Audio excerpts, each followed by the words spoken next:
¿cierto? Sí, todavía. Un placer estar aquí con ustedes, disfrutar de este lindo privilegio de compartir la palabra, celebrar con ustedes la fidelidad del Señor.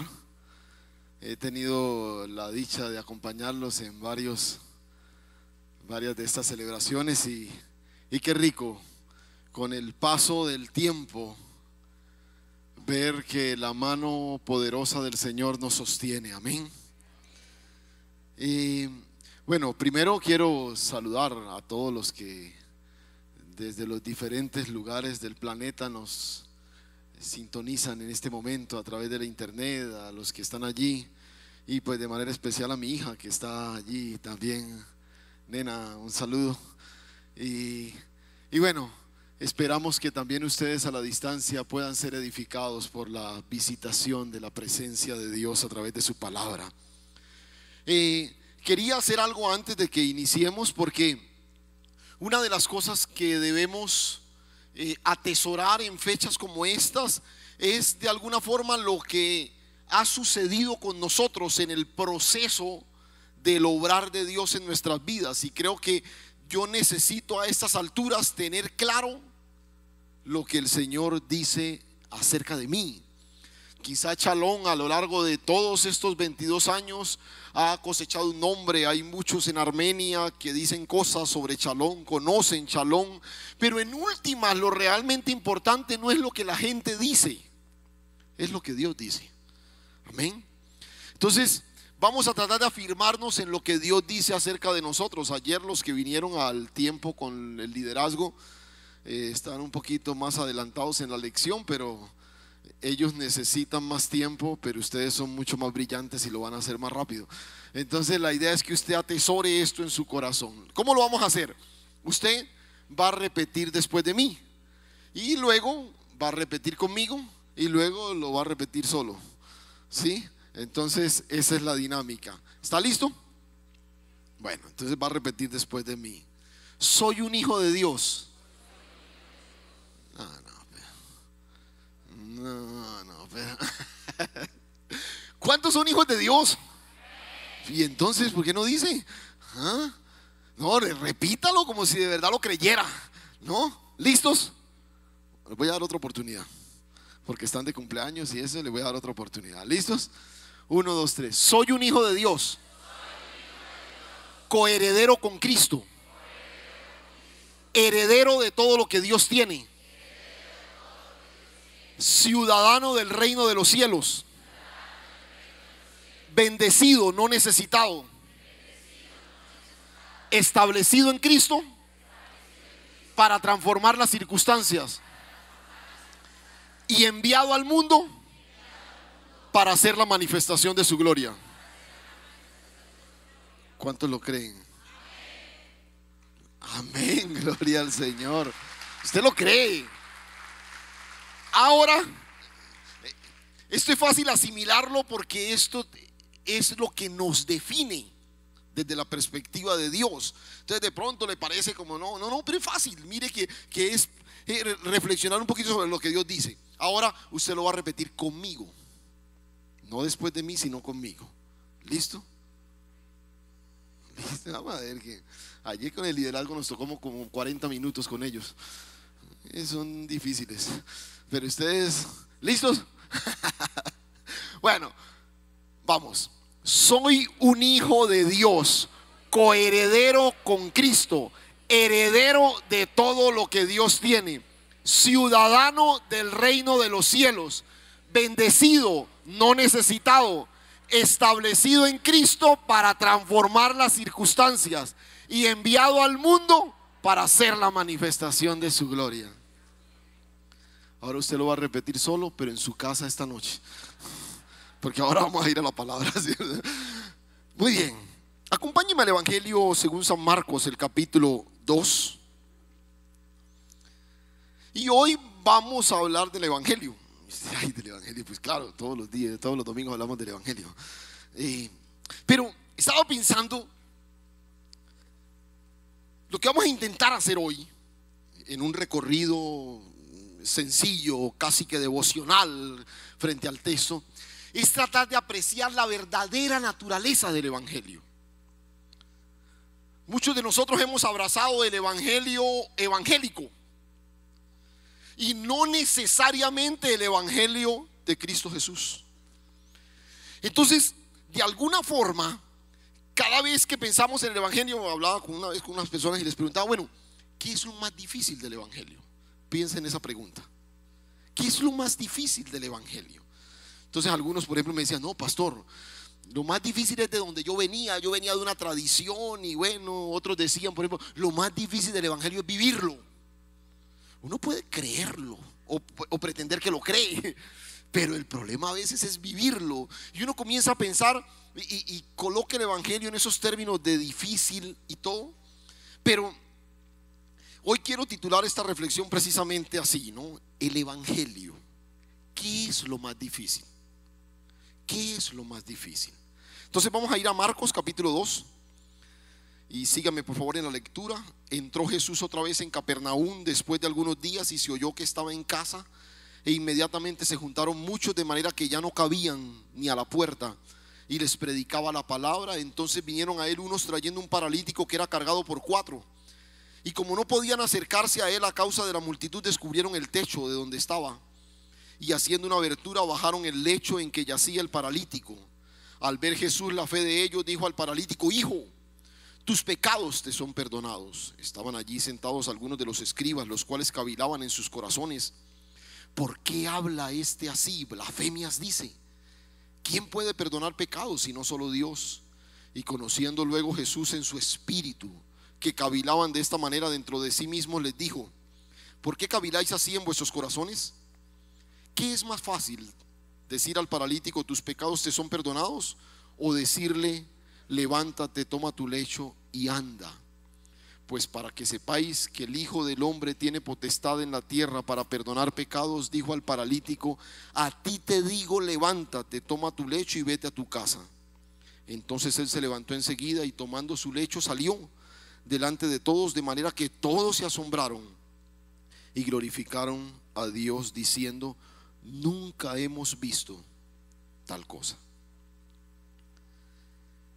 Este pasaje, el espacio geográfico en que se desarrolla es Capernaum, un pequeño ciudad costera ahí en las riberas del mar de Galilea. Y esta ciudad tiene algunas cosas muy particulares. No es tan popular en los evangelios. De pronto ha sido más popular, es más popular hoy que por los evangelios. Las excavaciones arqueológicas descubrieron dos cosas interesantes en Capernaum que hacen que todos esos tours a Tierra Santa la incluyan, porque ¿quién iba a ir a Capernaum? Pero hay dos cosas interesantes que los arqueólogos descubrieron allí. Una, descubrieron algo que es muy curioso. Descubrieron lo que probablemente fue la sinagoga más grande de todo Nazaret. Una sinagoga inmensa en Capernaum, espectacular, indudablemente la más grande de toda la región. Parece que ahí había un epicentro de religiosidad. Pero lo llamativo es que en los evangelios jamás se habla de una sinagoga en Capernaum. Entonces eso es lo que llama la atención, ¿cierto? Que siendo Capernaum una ciudad a la que Jesús visitó varias veces, jamás fue a la sinagoga, o por lo menos los evangelios no lo mencionan. Siempre que Jesús va a Capernaum, va a una casa. Y eso ya nos dice mucho. Parece que a Jesús no le impresionan las grandes edificaciones. Jesús sigue sintiéndose cómodo en la casa, en la casa, en tu casa, porque tú y yo somos su casa. Y ahí es donde Él se siente cómodo. No tanto en edificaciones hechas de mano de hombre, sino aquellas hechas, renacidas por Él a través de su Espíritu. Ahí le fascina estar. Pero el otro evento que hoy hace llamativo a Capernaum es que esas excavaciones han descubierto una casa que los arqueólogos han dicho, no sé por qué, que era la casa de Pedro, donde el Señor pues sanó a la suegra. Entonces no sé cómo descubrieron que era la casa de Pedro, ¿cierto? Pero esos son los dos lugares que hoy la gente visita y quiere ver en Capernaum, esa sinagoga y la casa de Pedro. Algunos piensan que Jesús tenía su casa materna allí en Capernaum. Otros piensan que siempre que iba allí se quedaba en la casa de Pedro. Es más, no sabemos cuál casa es esta, la del pasaje, pero en últimas, eso ni nos importa, ¿cierto? Lo importante es ver qué es lo que el Señor quiere decirnos a través de esta linda historia que está allí. Y vamos, les dije, vamos a tratar de mirar el Evangelio, que es lo más difícil. Y para esto vamos a intentar hacer un recorrido a través del texto para observar cómo se revela el Evangelio en esta historia sencilla, bonita, de uno de los milagros que más reconocemos en la Escritura. ¿Cómo se revela el Evangelio? Vamos a tratar de ir avanzando en eso. Entonces la primera cosa que vamos a tratar de identificar es lo que yo he llamado el Evangelio anunciado. ¿Listos? De ahí partimos. El Evangelio anunciado. Mi pregunta es: ¿qué estaba haciendo Jesús en esa casa? ¿Qué estaba haciendo? ¿Cómo? Pero no invente, mire el texto. Ese es el problema, nos ponemos a inventar. No, mire el texto. ¿Qué estaba haciendo en esa casa? Predicando. El texto lo dice, estaba predicando. Ahí estaba. O sea, de alguna forma esa casa era el escenario en el que se estaba anunciando el Evangelio. El Señor estaba predicando. Era un auditorio numeroso y bastante variado también. Ahora, el texto incluso dice, hasta el texto en Lucas nos ayuda a entender, que ahí habían escribas, fariseos, doctores de la ley. Llama la atención que siendo una casa y habiendo en Capernaum una sinagoga tan espectacular, las autoridades religiosas hayan ido a esa casa, ¿no? O sea, salieron de la estructura religiosa y se fueron a Capernaum, a la casa donde Jesús estaba, y él estaba predicando, estaba enseñando la palabra. Ahora, que Jesús enseñe no es garantía de que la gente aprenda. ¿Sí? Por ejemplo, yo estoy predicando hoy y yo quisiera creer que usted me está escuchando. ¿Sí? Pero no es garantía. Yo he orado porque así sea, pero no necesariamente todos los que están aquí han venido a escuchar la voz del Señor a través de su palabra. Y ahí estaba el Señor enseñando. Pero hay algo que parece ayudarnos a deducir que probablemente no todo el mundo estaba interesado en aprender. Marcos, por ejemplo, muestra que el ministerio de Jesús gana popularidad a través de las señales y los milagros. El Señor hacía milagros, señales. Todo el capítulo 1 lo muestra, y este capítulo 2 arranca mostrando también al Señor en medio de un milagro. Y la gente llenaba cualquier lugar donde el Señor llegaba. Yo les pregunto, ¿necesariamente para escucharlo? No. Para el milagro, para ver el show, ¿cierto? Y la audiencia estaba allí por razón de las señales. Y vuelvo y digo, uno no necesita ser un gran estudioso de la Escritura para entender que seguramente el grueso de la audiencia no iba por la palabra, iba por la curiosidad. Ahí estaban. Y esta es la postura inicial frente al Evangelio: su anuncio. El Señor estaba anunciando el Evangelio. Ahora, quiero decirte algo: el Evangelio necesita ser anunciado. ¿Cuántos lo creen? Necesita ser anunciado. Pero escúchame, su anuncio, o mejor dicho, nuestra visión del Evangelio no puede quedarse solo en su anuncio.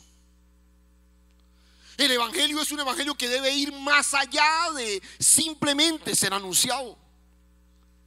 Hay cosas muy importantes en el anuncio del Evangelio, pero repito, no puede ser simplemente anunciado. Porque cuando nos limitamos a anunciar el evangelio, lo limitamos a un discurso. Cuando nos limitamos simplemente a anunciar el evangelio, lo limitamos a una filosofía de vida. Y el evangelio indudablemente es más que eso.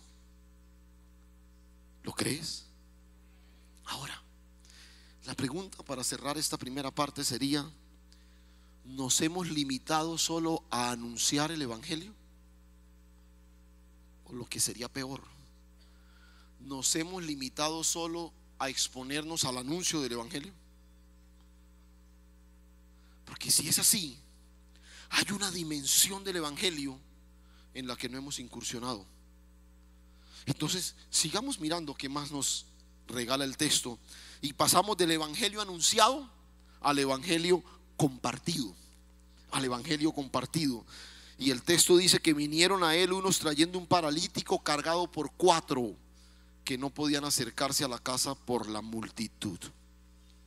Si usted observa, este evangelio que solo era anunciado, ahí está Jesús anunciando el evangelio, este evangelio desciende de la tribuna del discurso y se unta de la necesidad humana. Este evangelio deja de ser una filosofía y ahora extiende su mano y toma rostro, en este caso el rostro de un paralítico. Ahí está, un paralítico. En varias ocasiones el evangelio o los evangelios nos muestran el origen del problema de los hombres. Por ejemplo, una vez Jesús va y hay un tipo enfermo y el texto nos dice que llevaba 38 años de estar ahí. En otra ocasión Jesús llega donde un ciego y el texto nos dice que este hombre era ciego de nacimiento. Pero en este caso Marcos no nos da detalles. El tipo era paralítico. No sabemos si de nacimiento, no sabemos si por un accidente, no sabemos si era un problema genético. El drama era el mismo. Si fue de nacimiento, si fue un accidente, el problema era el mismo. Ya sea que nació paralítico, que sufrió una parálisis posterior como resultado de un accidente, este hombre era dependiente de los demás. Este hombre necesitaba a alguien que lo ayudara a lavar su cuerpo. Este hombre necesitaba la asistencia de un amigo para tener una caminata, para ser transportado de un lugar a otro. Este hombre solo corría en sus fantasías para despertarse y estrellarse con la realidad de que ni siquiera tenía la capacidad de voltear su cuerpo en la cama. Y uno mira a un hombre como esto y piensa: ¿qué necesita ese hombre? ¿Qué necesita? Es obvio, es obvio. Necesita un cuerpo nuevo, unas piernas nuevas, qué sé yo, probablemente unos brazos nuevos, piernas que puedan sostenerlos, brazos que puedan moverse a voluntad. Este hombre necesita que alguien le devuelva lo que la tragedia le había robado. La gente lo mira y no ve en él futuro. La gente lo mira y solo inspira lástima. La gente lo mira y solo ve un cuerpo que necesita un milagro. Eso era lo que este hombre inspiraba, este hombre de nuestro relato. Y en medio de ese drama rutinario, cotidiano, aparecen 4 amigos. 4. Todos sabían lo que este hombre necesitaba, pero solo 4 amigos estuvieron dispuestos a ayudarle. Solo 4 amigos estuvieron dispuestos a conseguir la ayuda que él necesitaba. Aquel carpintero convertido en predicador milagroso estaba en la ciudad, había llegado a Capernaum, y su amigo paralítico era solo uno entre cientos que necesitaban ayuda ese día. La casa en que Jesús estaba se llenó por completo. Multitud es la palabra que usa Marcos. Imagínense cuántos habrían en esa casa. Seguramente estaba abarrotada por todos lados, la gente sentada en las ventanas, en la parte de afuera. Nadie podía entrar a la casa y menos acceder a la presencia de Jesús, que estaba seguramente en el centro de ella. ¿Quiénes estaban ahí? Los ciegos, los sordos, los que sufrían algún tipo de molestia. Todos estaban ahí y todos querían ¿qué? Lo mismo, un milagro, un milagro. Y Todos habían procurado un lugar lo más cerca posible al hombre que parecía tener la solución. Ahí estaban. Estos cuatro lo sabían. Llegaron hasta donde su amigo, acondicionaron un lecho portátil, lo cargaron, lo desplazaron hasta allá. Llegaron a la casa que era el epicentro de la gran convocación en el pueblo. Pero vaya frustración cuando llegaron. El lugar estaba repleto. No había forma de ingresar y nadie estaba listo a renunciar a su puesto que había ganado con tanta dificultad. Intentaron ingresar por todos lados. Seguramente empujaron, seguramente forzaron, seguramente trataron de despertar la solidaridad. Mire, el hombre está así, hoy por ti, mañana por mí, ve, ayúdame, ¿cierto? Intentaron todo, hasta sobornaron a alguien, vea, mire, pero nadie. El esfuerzo fue estéril. La suerte estaba echada. Tendría que ser en otra ocasión, para la próxima visita del Señor. Ahora, ¿quién los podría culpar por eso? Se esforzaron, ¿sí o no? El solo hecho de sacarlo de la casa, de montarlo en un lecho portátil, de llevarlo hasta allá, de intentar meterlo, ya eso era suficiente. Seguramente el mismo paralítico los miraba y les decía con sus ojos: bueno, muchachos, gracias. No se pudo. Sin embargo, la renuncia no estaba entre sus planes ese día. Llevarlo ahí no era suficiente, y a uno de ellos se le ocurrió la idea de intentar introducirlo por el techo. En forma inmediata se la comunicó a los otros tres y se asociaron en algo que era un despropósito. Porque, hermanos, no era tan complicado subirlo al techo. Las casas de la época tenían acondicionado una escalera en la parte posterior que la gente subía al techo. El problema era bajarlo por ese techo, porque el techo no es como los nuestros hoy. En los techos se sembraba, en los techos había tierra, en los techos, porque la gente usaba los techos para los momentos de calor estar ahí. O sea, abrir un hueco y bajarlo por el techo. Ahora, el otro problema: ¿qué tal se nos caiga? O sea, lo trajimos paralítico y lo vamos a volver, ¿qué? Cuadripléjico, qué sé yo, ¿cierto? Y contaba esta mañana que mientras leía ese texto me acordé de una historia que en una ocasión le escuché aquí al pastor de Chalón. En una tertulia nos compartió una historia de un hombre que va llevando a su amigo en silla de ruedas subiendo Monserrate, ¿no? Van a ir allá porque el hombre está buscando un milagro y el amigo lo lleva ahí subiendo por esa cuesta, y el que va en la silla de ruedas va diciendo: ay, Señor, que yo quede mejor, Señor, que yo quede mejor de lo que estoy, Señor. Y el tipo iba llorando con su camándula y todo, y Señor, que yo quede mejor. Y cuando ya están llegando, el tipo se resbala y la silla se voltea, y que esa silla comienza a correr de ahí para abajo, y el tipo comienza: Señor, que yo quede como estaba, Señor, que yo quede como estaba. Entonces, yo pienso que en este momento el paralítico lo llevaban ahí y decía: venga, muchachos, si es buena idea, ¿no será que mejor dejamos la cosa así? Pero ellos estaban decididos. Era una iniciativa arriesgada. Romper el techo era una acción antisocial. Irrumpir en medio de una reunión, esto no se había visto antes, pero era la única oportunidad. Lo pensaron y se decidieron a hacerlo. Y mira, en muchos textos en la escritura encontramos muestras de amor.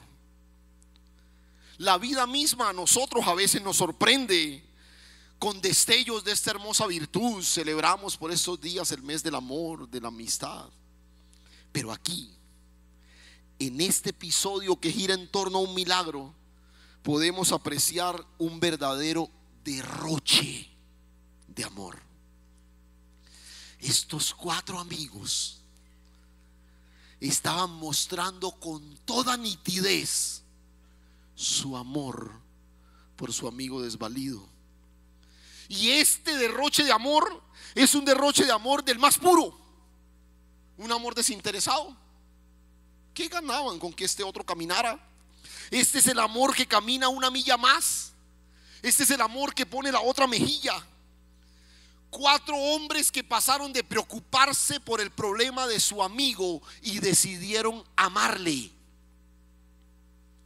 por encima de la multitud, por encima de los obstáculos, por encima de la segura molestia que causaría su intrépida acción.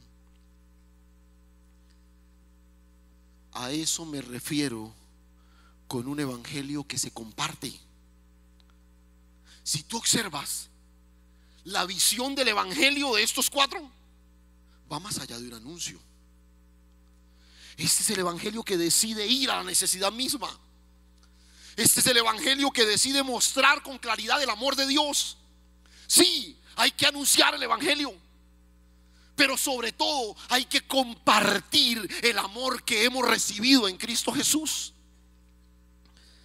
Este es el evangelio que se comparte a través del Padre, que va más allá de la rebeldía de su hijo y decide amarlo.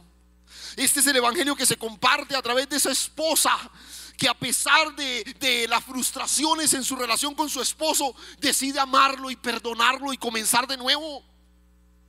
Este es el evangelio que va más allá de lo que podría la ley darnos derecho a hacer, y ama. Este es el evangelio que va más allá del discurso. Estos 4 nos lo mostraron con claridad. Pero pasamos del evangelio anunciado al evangelio compartido. Pero creo que el texto también nos habla de un evangelio atrevido. Atrevido. Y uno podría pensar que el mayor acto de atrevimiento en el texto es romper el techo. Pero observa esto. Bajan al tipo, lo dejan colgando allí y lo logran colocar frente a Jesús. Y Jesús, al ver la fe de ¿quién? Mire qué curioso esto. La fe que Jesús ve no es la del paralítico, es la de ellos. O sea, la de los 4 que están asomados allá. Al ver la fe de ellos, dijo al paralítico: tus pecados te son perdonados. Porque escúchame, la fe hace esto. La fe hace lo inesperado. La fe es atrevida, porque la fe quiere capturar la atención de Dios. El atrevimiento de la expresión del evangelio en estos hombres logró capturar la atención de Dios. Allí estaba el Señor mirando la fe de ellos, pero con sus ojos puestos frente a este paralítico. Hemos insistido que nosotros tenemos una fe que nosotros tenemos la fe que solo podemos expresar con obras. Todo lo demás es carreta. Todo lo demás es religiosidad. Que yo creo que el Señor es lo más importante en mi vida, pero tu vida no responde a eso. Eso es cuento. Tú tienes solo la fe que puedes expresar en obras. Y estos hombres mostraron con tanta claridad su fe que Jesús la pudo percibir, la pudo ver. Esta es una fe que va más allá del discurso. Esta es una fe que va más allá de la religiosidad. Esta es una fe que puede ser vista por Jesús. Y aquel hombre, abrazado por la desgracia en forma permanente, pudo apreciar ese día también la verdadera naturaleza de la fe. Por fin alguien lo tomaba en serio. Por fin. Por fin sintió que no solo inspiraba lástima. O sea, imagínense, este hombre, cuando la gente pasaba, solo inspiraba lástima, pero ese día inspiró arrojo, inspiró valentía. Estos tipos, inspirados por él, hicieron una cosa loca, hicieron una cosa atrevida. Él los inspiró. Ese día sintió que estos cuatro hombres tenían tanta confianza en Él y le amaban tanto que estuvieron dispuestos a arriesgarse. Ese agujero en el techo era el grito audible de alguien que cree. Lo que esos hombres estaban gritando a través de ese agujero es que creemos que Dios puede hacer algo por él. Por encima de la vergüenza, por encima de un posible accidente, ellos sabían que un momento cara a cara con el Hijo de Dios podía cambiar la historia de su amigo para siempre. Y se atrevieron. Y Jesús lo notó. Jesús lo notó. El paso de un evangelio que va más allá del anuncio, más allá de ser compartido. Un evangelio que se atreve a creerle a Dios por encima de todo. Y Jesús se complace. Y cuando vio ese derroche de amor, su amor también se manifestó. Jesús ve su cuerpo inerte, lee sus ojos. Era fácil leer en los ojos de este hombre que anhelaba un milagro. Pero viene lo inesperado. Wow, vea, esto es espectacular. Jesús no se detiene a darle lo que él quiere, le da lo que él necesita. El Señor no se conforma con la sanidad del cuerpo, Él anhela salvar su alma. Porque la sanidad del cuerpo es temporal, pero la del alma es eterna. Todos están observando, incluyendo sus cuatro amigos. Tienen expectativas grandes en lo que puede pasar. Todos, ¿qué quieren? ¿Qué querían todos en ese salón? Que caminara. Los amigos abrieron ese hueco para que caminara. Él mismo estaba ya acostado deseando que una orden del Nazareno lo levantara. Todo el mundo en la casa estaba esperando que Jesús dijera: te sano. Y le dijo: te perdono. Y escúchame esto, recíbelo de parte del Señor en tu corazón.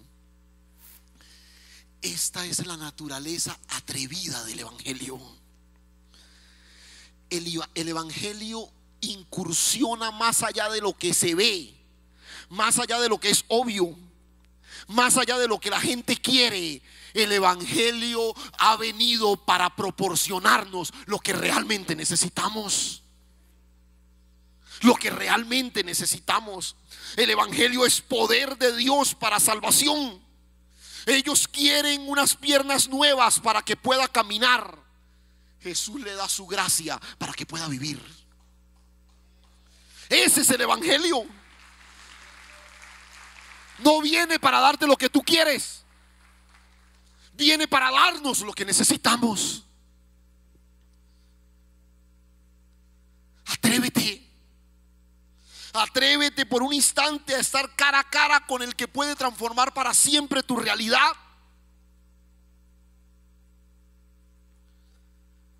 Exponte a Él, porque Él te ha convocado aquí. Quizás tú viniste en esta mañana porque tienes una expectativa. Quizás tú estás aquí en esta mañana pidiendo lo que quieres. Déjate sorprender por lo que necesitas. Déjate sorprender por lo que verdaderamente necesitas. Y entonces la sorpresa del auditorio. Escúchame, Él no nos da, afortunadamente, lo que queremos. Él nos da lo que necesitamos. Pero en esa revelación del evangelio que encontramos en este texto, de un momento hay como una alteración del proceso de revelación de la naturaleza del evangelio, y es lo que yo he llamado el evangelio polemizado o trivializado. Y es el cuarto aspecto que quiero que miremos allí. Porque cuando sucede eso, nota, los religiosos, dice el texto, que los escribas comenzaron a cavilar en sus corazones blasfemias, dice: ¿quién puede perdonar pecados si no solo Dios? Y entonces Jesús, que se las sabe todas, sin que ellos hablaran, volvió y les dijo: ¿por qué caviláis en vuestros corazones? ¿Qué es más fácil decir al paralítico: tus pecados te son perdonados? O decirle: levántate, toma tu lecho. Escucha, el evangelio anunciado, compartido, atrevido, de pronto se convierte en una polémica. Porque cada vez que el evangelio se reduce a religión, siempre va a terminar en polémicas. Porque la naturaleza del evangelio de Jesucristo nos permite ser sostenidos por las convicciones de su palabra. La naturaleza del evangelio evangélico nos pone a opinar sobre lo que creemos que está bien o no.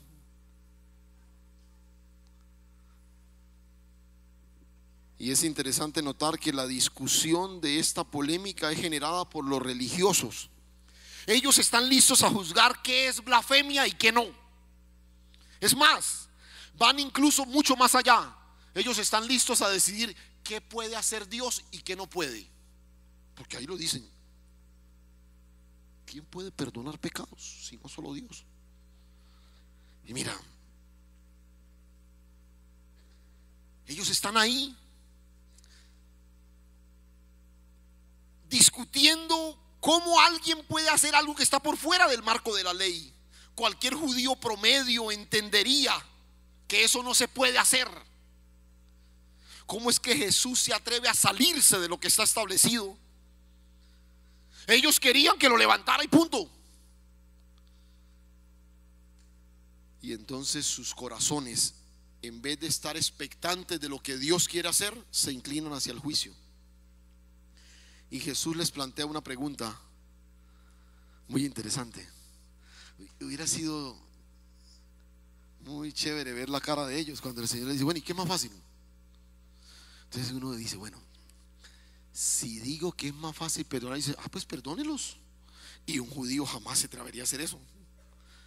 Pero, entonces es más fácil sanarlo. Bueno, sánelo, ¿cierto? Si es más fácil sanarlo, sánelo usted, a ver. Pero Jesús le hace la pregunta no necesariamente para eso. Jesús hace esa pregunta porque esa pregunta sería el trampolín para, o la plataforma, el púlpito, para exponer el mensaje que quería transmitir ese día. La expectativa los llevaría del evangelio anunciado, del evangelio compartido, del evangelio atrevido, al evangelio manifestado. El evangelio manifestado. Y aquí es donde quiero digamos, hacer que todo nuestro pensamiento confluya. Escúchame. A muchos de nosotros nos han enseñado que el evangelio es una doctrina que se defiende. Pero cuando uno ve la escritura, se da cuenta que el evangelio no es una doctrina que se defiende. El evangelio es una naturaleza que se manifiesta. Es una naturaleza que se manifiesta. Y quiero que observen lo que sucedió allí. El Señor les dice: bueno, como ustedes no me responden que es más fácil, para que sepan que el Hijo del Hombre tiene potestad para perdonar pecados, y le dijo al paralítico: levántate, toma tu lecho y vete a tu casa. Y se levantó. Ahora, estamos tratando de apreciar el evangelio manifestado. Escúchame. Si pensamos que Jesús es Dios, uno puede apreciar que esta pregunta ya fue respondida en el Antiguo Testamento. En Jeremías 32:27 el Señor dice: yo soy Jehová, Dios de toda carne. ¿Habrá algo que sea difícil para mí? O sea, esta pregunta que Jesús hace en ese auditorio ya había sido respondida a través del profeta Jeremías. ¿Hay algo difícil para Dios? Entonces, ¿qué es más difícil? No, para Dios nada. Pero ahí en ese auditorio también Jesús, el Hijo de Dios, también es el Hijo del Hombre.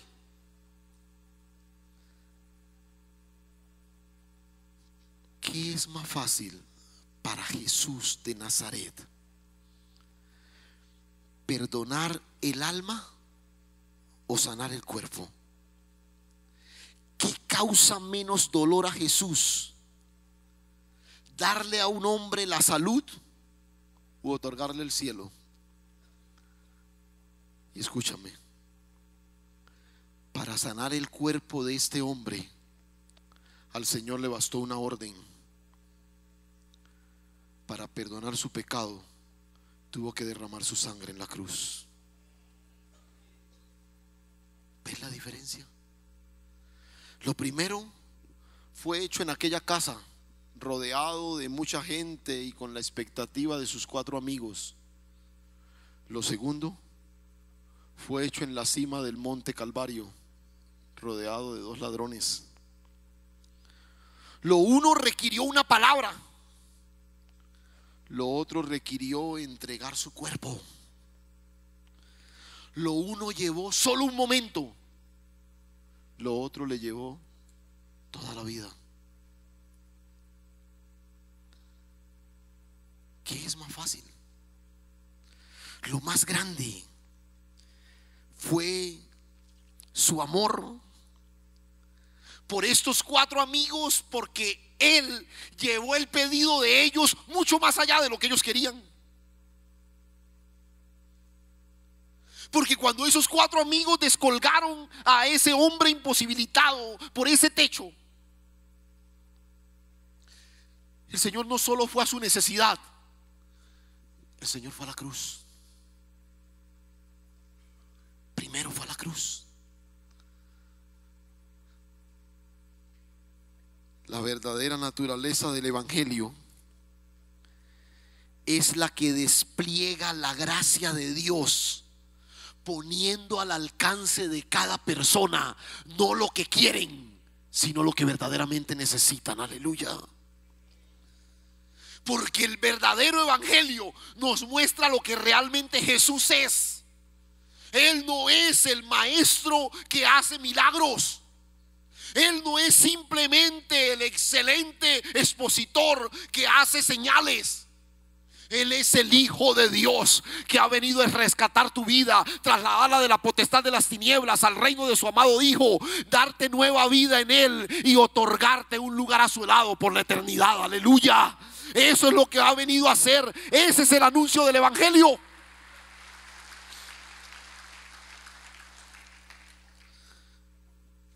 Él no ha cambiado. Lo que sucedió en esta hermosa historia es lo mismo que también sigue sucediendo hoy.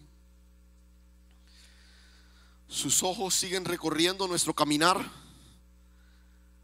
en busca de fe. Una fe que sea visible, una fe que sea atrevida, una fe que vaya más allá del anuncio. El mismo rostro que resplandeció sobre el paralítico para darle fortaleza a sus piernas, sigue resplandeciendo sobre nosotros hoy, sobre el hombre alcoholizado, sobre ese matrimonio destruido, sobre esa economía en crisis, sobre ese joven que no le encuentra sentido a la vida. El evangelio sigue llegando, no necesariamente para darte lo que quieres, sino para incursionar en el centro de tu verdadera necesidad.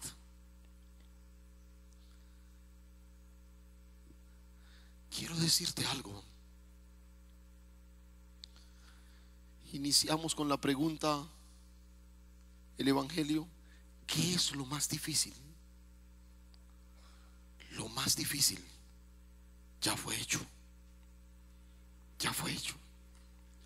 Lo que tú y yo jamás podemos hacer, Él ya lo hizo. Nos reconcilió con Dios a través de su cuerpo. Aleluya.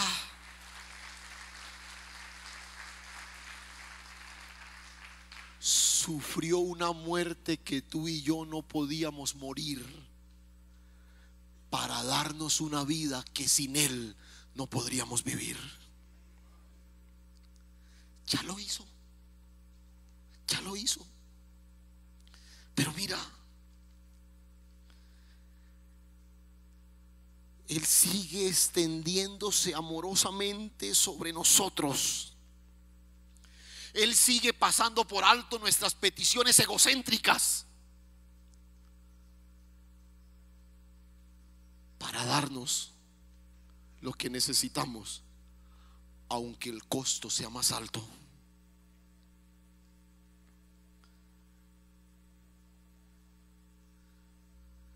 Cuando ese hombre, paralizado por la desgracia, estaba frente a él, Jesús decidió anticiparse a la cruz para perdonarlo. ¿Sabes qué es lo espectacular? Que el evento glorioso de la cruz ya fue sellado una vez para siempre. Aleluya. Quizás tú estás aquí en esta mañana con la expectativa, probablemente tu hogar no funciona, y dices: mejor es un matrimonio nuevo. No sé qué hacer con mi hijo. Mejor es darle la espalda y no seguir luchando con eso. Y quizás estás aquí con la expectativa de que suceda un milagro en tu economía. Pero Dios te ha convocado en este lugar para ir incluso más allá de lo que tú anhelas. Dios te ha convocado aquí para que te encuentres con la naturaleza gloriosa de su evangelio, la vida de Cristo manifestada en nosotros. Porque quizás no te has dado cuenta, esa gente en esa casa no lo percibió. Todos estaban convencidos que la necesidad primera de ese hombre era caminar. Pero el Señor sabía que la necesidad primera de ese hombre era vida eterna. Quizás tú estás aquí convencido que tu necesidad primera hoy es mayores ingresos, es un esposo nuevo, qué sé yo, una empresa nueva. Pero el evangelio ha venido a recordarte que nuestra necesidad primera es la plenitud de aquel que todo lo llena en todo. Aleluya. Él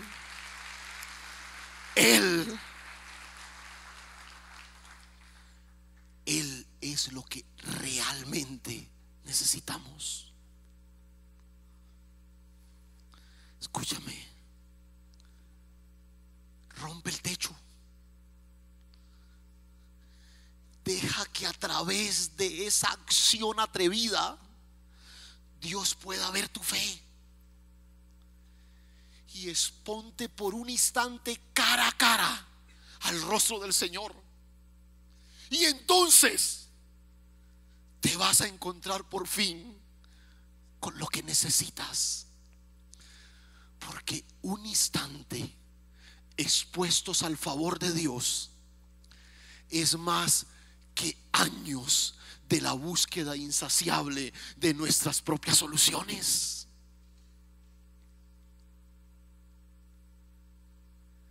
Exponte hoy frente a la naturaleza del verdadero evangelio, el que manifiesta e imparte en nosotros la vida de Cristo. Cierra tus ojos un momento, por favor.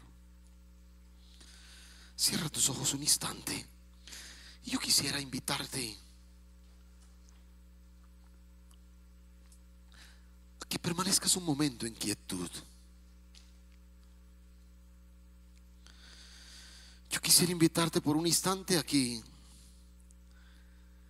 permitas que la presencia del Espíritu Santo de Dios ministre tu vida en esta tarde. Yo no sé cuál es tu expectativa al venir aquí hoy.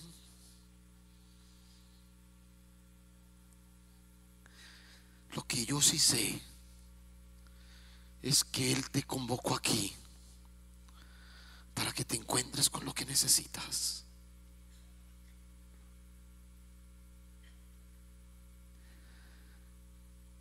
Padre, gracias, Señor. Yo quisiera invitarte por un momento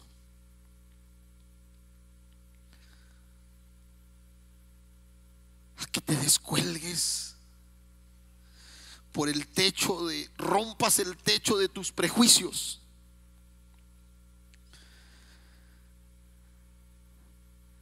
Pases la barrera de la religiosidad y te atrevas por un instante a estar cara a cara con Él. Eso fue suficiente. Cuando por fin aquel paralítico pudo estar cara a cara con Jesús, todo esfuerzo valió la pena. Porque él y sus amigos ni siquiera sabían lo que necesitaban, pero el Señor sí. Atrévete por un instante a ponerte cara a cara frente al Señor, para que te encuentres con lo que verdaderamente necesitas. Quizás descubrirás que no necesitas una gran inversión. Quizás descubrirás que los mejores años por vivir en tu matrimonio todavía están ahí. Quizás descubrirás el propósito glorioso que Dios tiene con tus hijos. Quizás descubrirás en ese encuentro algo que jamás te imaginaste, pero Él sabe que lo necesitas.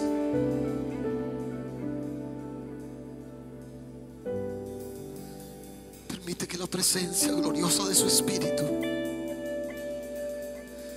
llegue ahí a lo profundo de tu corazón. Padre, en el nombre de Cristo Jesús, aquí estamos delante de ti en esta tarde, Señor. Aquí estamos expuestos a tu gracia. Hemos decidido arrancar de nosotros todas aquellas pretensiones egocéntricas que en ocasiones nos traen a ti,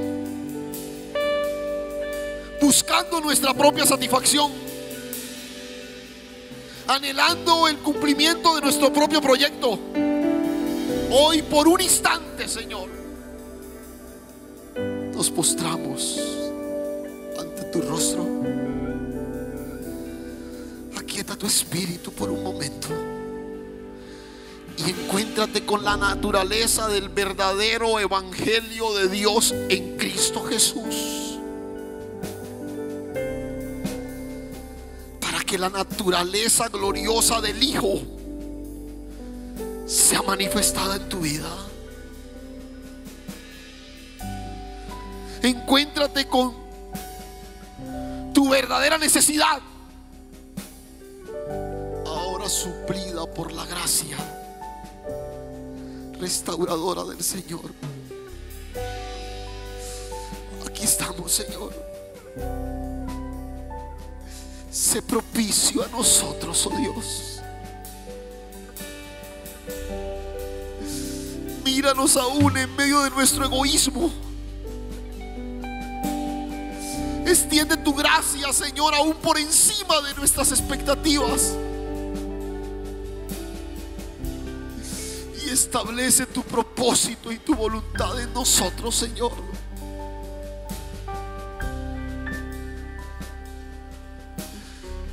Gracias. Gracias, Señor. Espíritu Santo de Dios, míranos, Señor, en esta postración.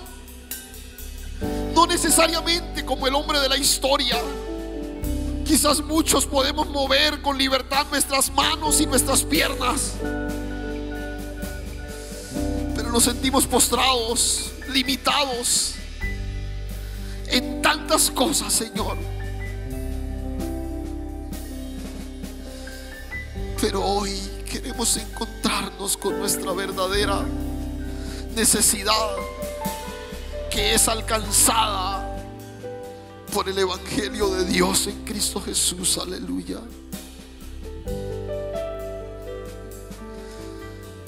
Ministra a tu pueblo, Espíritu Santo de Dios. Aleluya. Aleluya.